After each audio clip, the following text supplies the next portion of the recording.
Hello friends, a very warm welcome to Anna for English, a platform where we prepare to perform. My name is Anamika. Friends, today in this video we are going to discuss case of a noun or the noun and their cases. But before that we have to understand what is a case. A relation in which a noun stands to some other words in a sentence is called a case.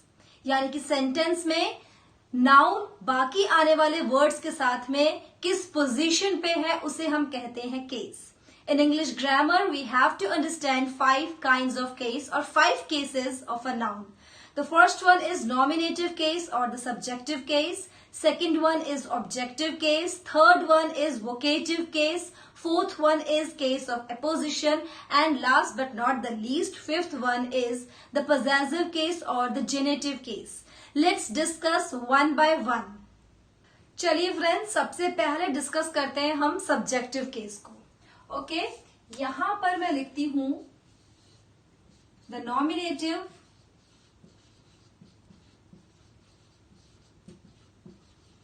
और subjective both are same case. इसमें क्या होगा देखना है हमें. जो noun है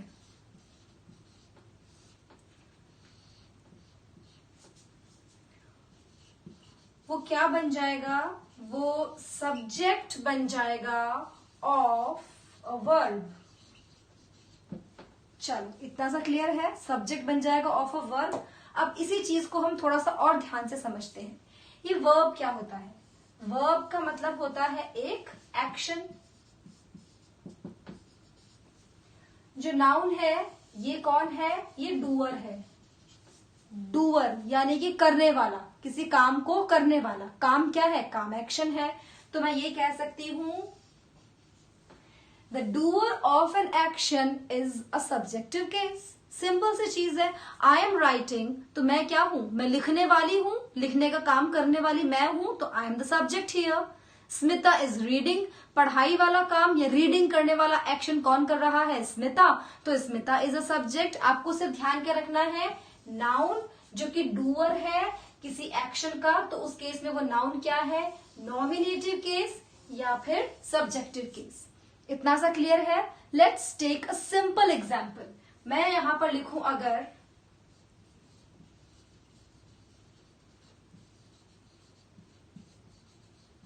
Keshav kicked the ball. अब आपको सेंटेंस में सिर्फ दो ही चीजें ढूंढनी है. सबसे पहले वर्ब देखो और उस वर्ब को करने वाला कौन है ये देखो. तो वर्ब हमने क्या देख लिया है? वर्ब हमने देख लिया है किक. राइट. उसको करा किसने? केशव ने किया.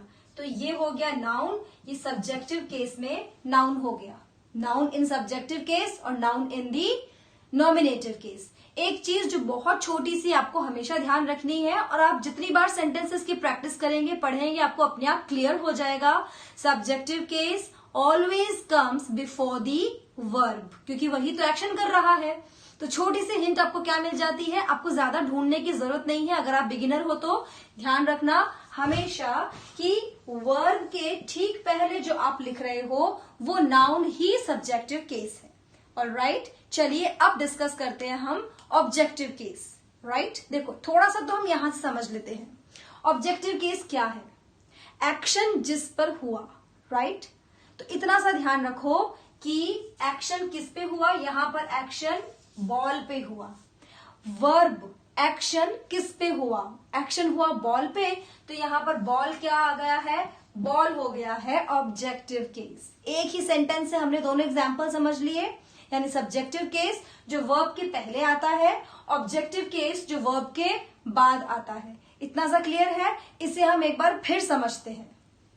फ्रेंड्स, ऑब्जेक्टिव केस की अगर हम बात करें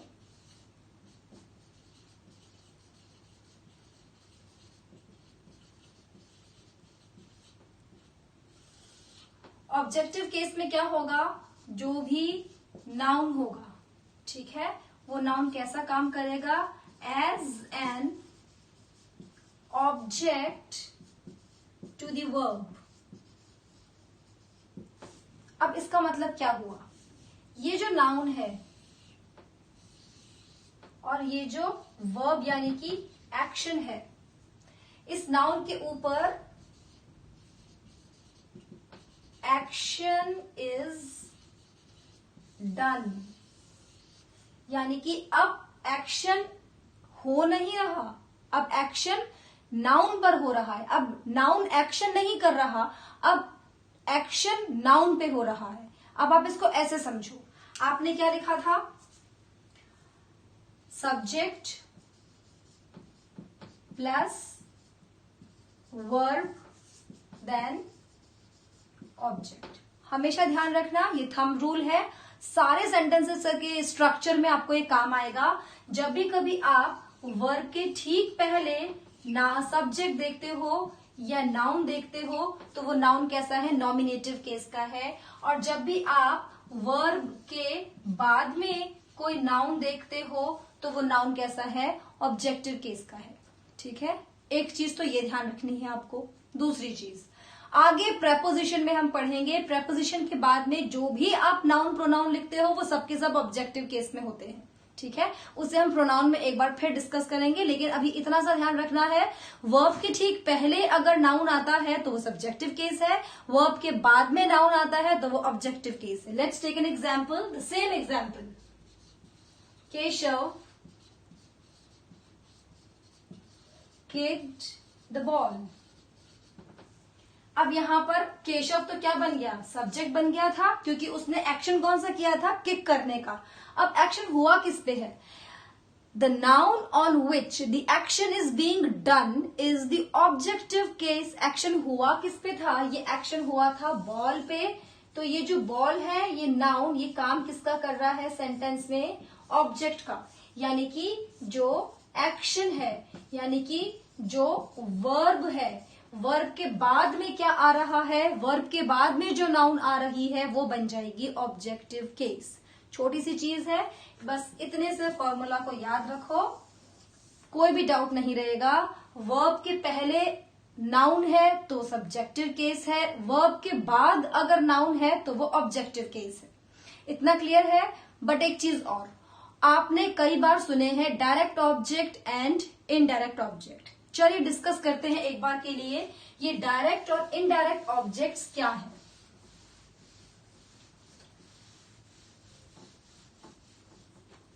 ऑब्जेक्टिव केस के दो फॉर्म और हम पढ़ लेते हैं, डायरेक्ट ऑब्जेक्ट और इनडायरेक्ट ऑब्जेक्ट। जब भी कभी आप डायरेक्ट ऑब्जेक्ट की बात करोगे तो ग्रामर की बुक्स में आपको लिखा हुआ मिलेगा एक्यूजेटिव केस। इसको हम और क्या बोल सकते हैं, एक्यूजेटिव केस। और जो इनडायरेक्ट ऑब्जेक्ट है उसके लिए क्या वर्ड मिलेगा आपको, द डेटिव केस। क्या मिलेगा, डेटिव केस, राइट। अब एक बार एग्जाम्पल के लिए समझते हैं हम। मैं अगर एग्जाम्पल लिखूं,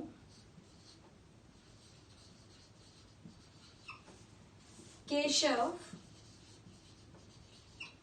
gave Shruti a book, right? मैं इस चीज को ऐसा समझूं, सब्जेक्टिव केस है क्योंकि वर्ब के पहले आ रहा है। अब वर्ब के बाद जो दोनों के दोनों नाउन्स आए हैं, ये दोनों के दोनों नाउन्स क्या हैं, ये दोनों के दोनों नाउन्स ऑब्जेक्टिव केस में है। Both the nouns are in objective case. पर अब बात आती है कि एक होगा डायरेक्ट ऑब्जेक्ट और एक होगा इनडायरेक्ट ऑब्जेक्ट। तो हमेशा ध्यान रखना, क्या ध्यान रखना है कि जो सारी चीजें इनएनिमेट होती हैं, जो ऑब्जेक्ट है, जो लाइफलेस है, जो लिविंग थिंग नहीं है, वो होता है डायरेक्ट ऑब्जेक्ट। तो यहां पर बुक जो है वो क्या बन गया है, डायरेक्ट ऑब्जेक्ट। और जो लिविंग थिंग है, जो ह्यूमंस है, फिर वो नाउन में हो चाहे प्रोनाउन में, वो क्या बन जाएंगे, इनडायरेक्ट ऑब्जेक्ट। तो श्रुति जो है वो यहां पर क्या है, इनडायरेक्ट ऑब्जेक्ट। अब इनडायरेक्ट ऑब्जेक्ट का नाम हमने क्या रखा था, नाम था इसका डेटिव ऑब्जेक्ट, या हम इसे कह दें यहां से एक्यूजेटिव ऑब्जेक्ट। ध्यान रहेगा, डेटिव और एक्यूजेटिव कॉमनली काम में नहीं लेते हैं, पर हाँ ये वर्ड्स भी आपको अलग अलग तरह के ग्रामर की बुक्स में मिल सकते हैं। जनरली जो बुक्स हम पढ़ते हैं उनमें काम में आता है direct object and indirect object. तो हमेशा ध्यान रखना 99% केसेस में, in maximum case generally a non living thing is a direct object, यानी कि इनएनिमेट चीजें डायरेक्ट ऑब्जेक्ट होती हैं, और जो सारी चीजें लिविंग बींग्स हैं, जो सारी चीजें ह्यूमंस के लिए काम में आई हैं, वो बन जाती हैं इनडायरेक्ट ऑब्जेक्ट। कोई आपसे पूछने वाला नहीं है डायरेक्ट ऑब्जेक्ट क्या है, इनडायरेक्ट ऑब्जेक्ट क्या है, until and unless it is an examination for teachers. Read के लेवल पे पूछ सकते हैं, डेफिनेटली पूछ सकते हैं, सेकंड ग्रेड के लिए पूछ सकते हैं, फर्स्ट ग्रेड स्कूल लेक्चरर के लिए पूछ सकते हैं, सीटेट वगैरह में भी कहीं मन कर जाए तो पूछ सकते हैं, पर जो आपके बैंक और एसएससी की एग्जामिनेशन है वहां पर ऐसा नहीं पूछा जाता। लेकिन क्योंकि हम पूरी ओवरऑल इंटीग्रेटेड स्टडी कर रहे हैं अभी, तो हमें ये जानना बहुत जरूरी है, राइट। तो आई होप आपको नाउन का ऑब्जेक्टिव केस भी अभी क्लियर हो गया। अब हम डिस्कस करेंगे द वोकेटिव केस, राइट। तो मैं एक बार के लिए अगर वोकेटिव केस की बात करूं तो वोकेटिव केस आपको बहुत ही इजीली समझ में आ जाएगा। वोकेटिव केस होता क्या है, मैंने अगर लिखा वोकेटिव केस, अब एक एग्जांपल देती हूं आपको।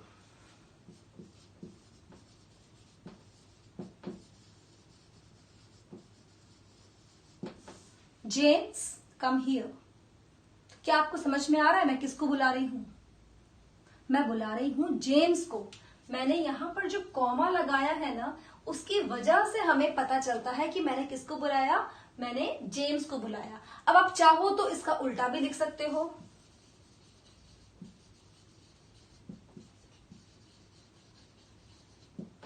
Come here James, but again ये कॉमा का रोल तो पूरे सेंटेंस में रहेगा ही। एक बार के लिए समझो, अगर मैंने यहां से कॉमा हटा दिया, मैंने ये कॉमा एक बार के लिए हटा दिया, मैंने क्या लिख दिया, जेम्स कम हियर।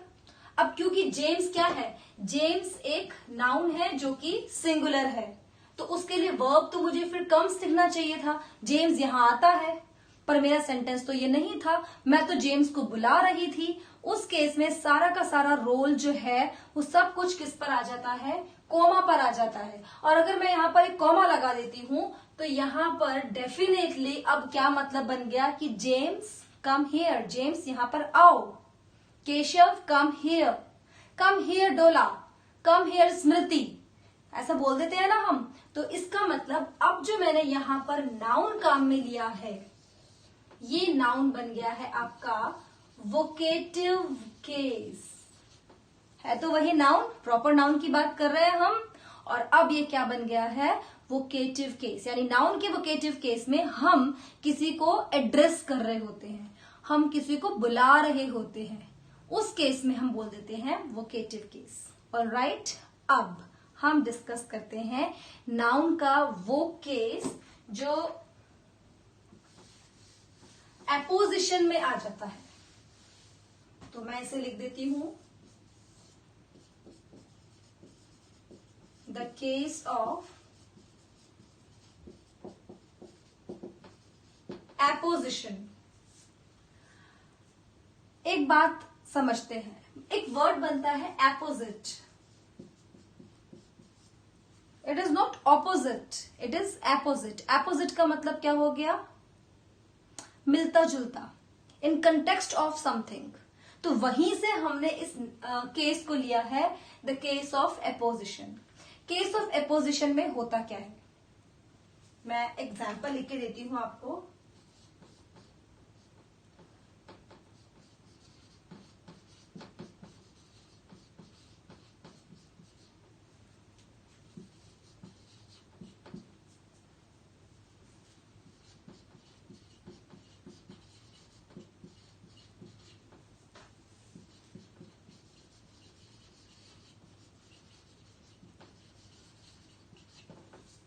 समझ में आ गया होगा आपको। कैसे समझ में आया होगा?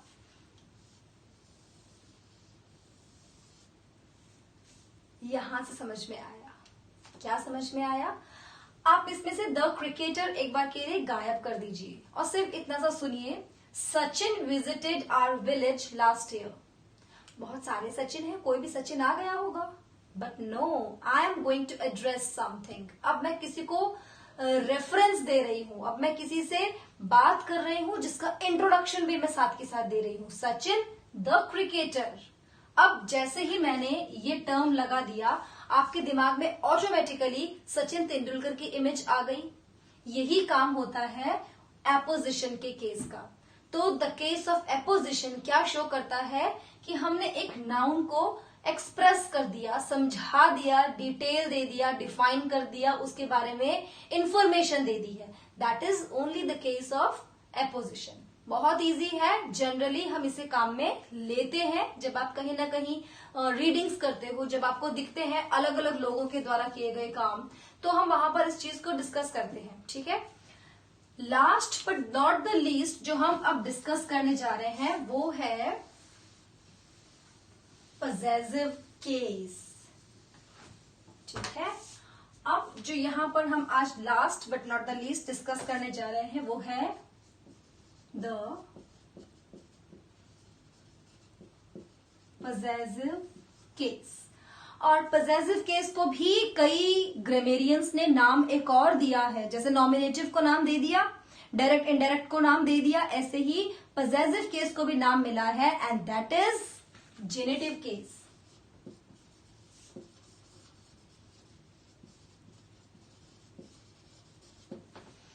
Generative case. अब ये जेनेटिव केस क्या कहता है? सिंपल सी चीज है। मैं अगर ऐसा लिख दूं, अनामिकाज स्टूडेंट्स,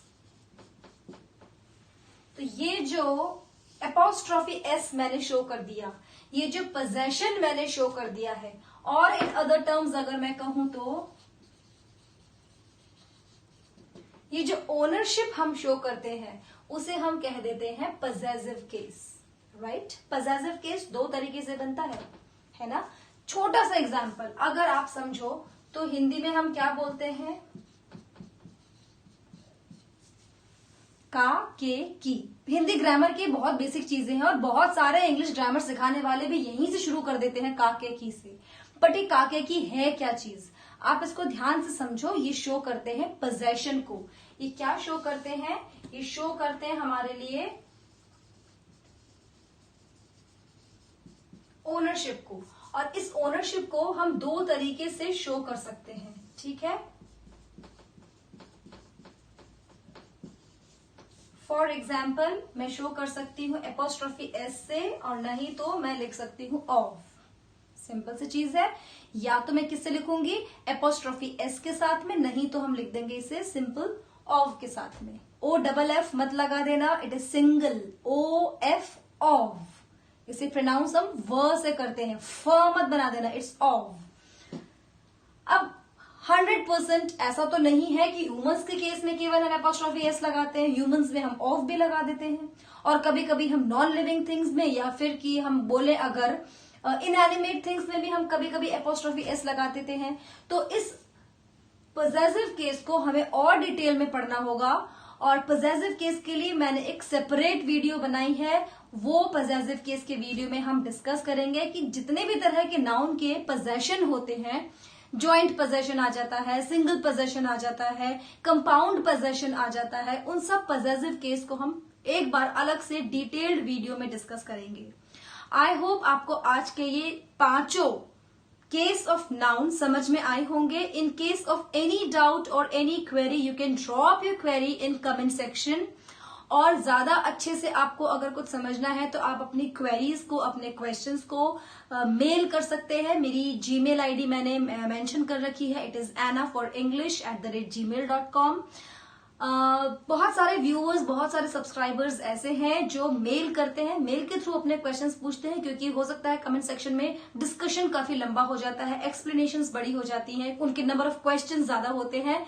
तो there is no difference whether you ask your queries in comment section और on my email, right? Stay tune to your very own channel and our English. Like, share, subscribe जरूर कीजिए. मिलते रहिए अगले वीडियो में. फिर मिलेंगे हम, पजेसिव केस को डिस्कस करेंगे. Till then take care, stay at your homes and bye bye. नमस्कार.